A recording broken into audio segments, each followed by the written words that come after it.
सिंध के अंदर इंतजामी यूनिट्स के इजाफे के हवाले से मुत्तहिदा कौमी मूवमेंट का मुतालबा ये नया नहीं है। मुत्तहिदा कौमी मूवमेंट जब से होश संभाली हुई है तब से ये मुतालबा किसके कहने पर करती है ये सारा पाकिस्तान जानता है। जब भी मुत्तहिदा कौमी मूवमेंट को इशारा मिलता है तो कराची के शहरों पर बैनर्स आवेदा किए जाते हैं और पेनाफ्लेक्स के साथ साथ वाल चैकिंग भी की जाती है।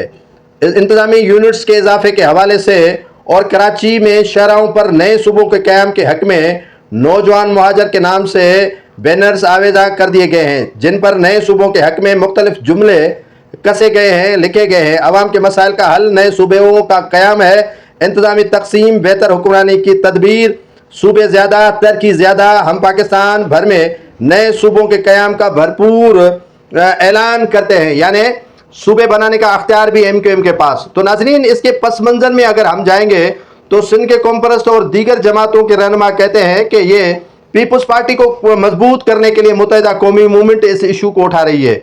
लेकिन इसके बरक्स देखा जाए तो पीपल्स पार्टी मजबूत क्या होनी है, पीपल्स पार्टी वो पीपल्स पार्टी नहीं रही। पीपल्स पार्टी का जो वो शहर था बेनजीर भुट्टो के दौर में वो ख़त्म हो चुका है और पीपल्स पार्टी सुकड़ चुकी है।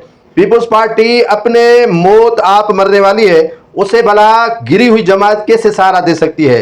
लिसानियत की बू मुत्तहिदा कौमी मूवमेंट से आज से नहीं बल्कि कई अरसे से, दहाइयों से ये दिखाई दे रही है और नज़र आ रही है।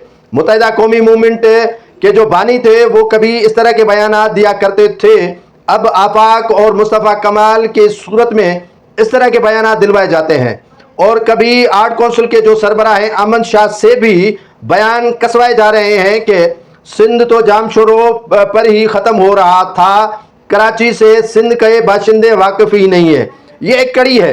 अगर आफाक बयान देता है, मुस्तफ़ा कमाल, फारूक सत्तार, गवर्नर कामरान टिसोरी या मुत्तहिदा कौमी मूवमेंट के दूसरे रहनुमा बयान देते हैं और अमन शाह भी बयान इस तरह का दे, तो समझ लीजिएगा कि एक कड़ी है और इनको जो सबक है वो दिलवाया जाता है और इनको सबक पक्का करवाया जाता है और सबक इनको प्रिंटेड करके दिया जाता है कि आपको इस डगर पे चलना है। सिंध की वदानियत पर जो वार है वो मुत्तहिदा कौमी मूवमेंट ने इंतजामी यूनिट्स के इजाफे का मुतालबा पहली बार नहीं किया है, लेकिन जब से 85 से मुत्तहिदा कौमी मूवमेंट बनी है तो उसमें लिसानियत की बू अब तक मौजूद है। भले ही आप मुत्तहिदा कौमी मूवमेंट को 7 समंदरों में या 7 दरियाओं में भी साफ कर लें, लेकिन मुत्तहिदा कौमी मूवमेंट सिंध दुश्मनी से कभी बाज नहीं आएगी।